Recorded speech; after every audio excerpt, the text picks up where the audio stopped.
विंध्य की राजनीति का केंद्र रीवा संसदीय सीट पर पहला चुनाव 1957 में हुआ। रीवा विंध्य प्रदेश की 4 संसदीय सीटों में से एक रही है। आज ये सीट पूरे रीवा जिले को कवर करती है। यह एक सीट ऐसी सीट रही है जिस पर किसी एक पार्टी का दबदबा कभी नहीं रहा। इस सीट पर बहुजन समाज पार्टी का भी अच्छा खासा प्रभाव है। अगर यहाँ पर हुए अब तक के चुनाव नतीजों को देखें तो कांग्रेस को बीजेपी और बहुजन समाज पार्टी का मुकाबले में ज्यादा जीत मिली है। फिलहाल इस सीट पर बीजेपी का कब्जा है और जनार्दन मिश्रा यहाँ के सांसद है। कांग्रेस को इस सीट पर आखिरी बार जीत 1999 में मिली थी। साल 1957 में यहाँ पर हुए पहले चुनाव में कांग्रेस को जीत मिली थी। कांग्रेस के शिवा दाता ने यहाँ पर विजय हासिल की थी। वहीं इसके अगले चुनाव में भी यहाँ की जनता ने शिवा दाता को एक बार फिर चुना। 1977 के चुनाव में यहाँ से भारतीय लोकदल का खाता खुला। वहीं साल 1980 में पहली बार महाराजा मार्तंड सिंह निर्दलीय चुनाव जीते थे। इसके बाद साल 1984 में भी उनको जीत मिली। साल 1989 में यहाँ पर जनता पार्टी जीती तो 1991 में पहली बार यहाँ पर बहुजन समाज पार्टी की जीत हुई।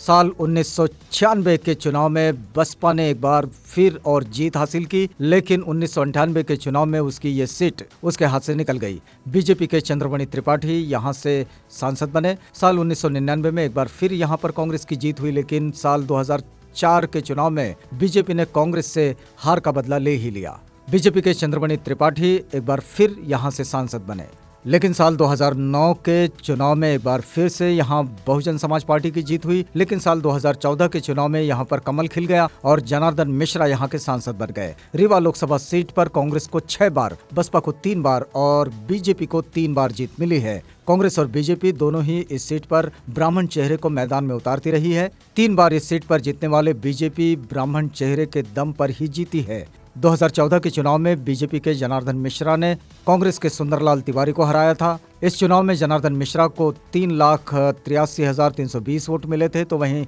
सुंदरलाल तिवारी को 2,14,594 वोट मिले थे। बहुजन समाज पार्टी के देवराज सिंह इस चुनाव में तीसरे स्थान पर रहे थे। वोट प्रतिशत की बात करें तो जनार्दन मिश्रा को 46.18%, सुंदरलाल तिवारी को 25.85%, देवराज सिंह को 21.15% वोट मिले थे। 2009 के चुनाव में यहां पर बहुजन समाज पार्टी को जीत मिली थी। 2014 के चुनाव में तीसरे स्थान पर रहने वाले देवराज सिंह ने कांग्रेस के सुंदरलाल तिवारी को हराया था। वहीं बीजेपी के चंद्रमणि त्रिपाठी तीसरे स्थान पर थे। देवराज सिंह को इस चुनाव में 1,72,002 वोट मिले थे। वहीं सुंदरलाल तिवारी को 1,67,981 वोट मिले थे। वोट प्रतिशत की बात करें तो देवराज सिंह को 28.49%, सुंदरलाल तिवारी को 27.83%, चंद्रमणि त्रिपाठी को 19.27% वोट मिले थे।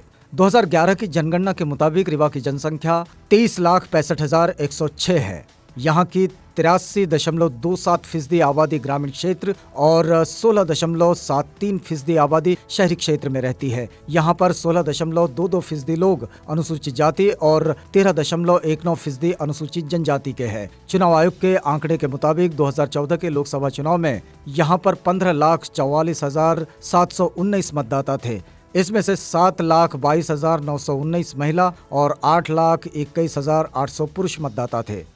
2014 के चुनाव में इस सीट पर 53.73% मतदान हुआ था।